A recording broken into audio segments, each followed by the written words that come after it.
नमस्कार दोस्तों, मैं हूं हिमालय सिंह और आप देख रहे हैं भोजपुरी पब्लिक न्यूज। और आज के इस वीडियो में हम बात करने वाले हैं पावर स्टार पवन सिंह के एक बहुत ही शानदार वीडियो गाने के बारे में।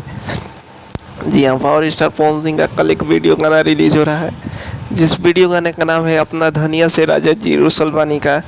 इस गाने को गाया है पावर स्टार पवन सिंह, गीत अरुण बिहारी जी का है और इसे संगीत से सजाया है छोटे बाबा बसाई ने। और ये गाना कल सुबह 6:15 पे आप लोगों के बीच आ जाएगा। कल गाना यानी कि 23 तारीख को कल सुबह टी फिल्म्स यूट्यूब चैनल पर इसका ट्रेलर रिलीज हो गया है, आप जाकर देख सकते हैं। और फुल वीडियो गाना कल रिलीज होगा यानी कि 23 तारीख को कल सुबह 6:15 पे आप लोगों के बीच ये गाना आ जाएगा। तो आप लोगों को इस गाने का न्यूज़ कैसा लगा कमेंट करके बताएं। और हमारे चैनल पर नए हैं तो चैनल को सब्सक्राइब करके घंटी का बटन दबाएं।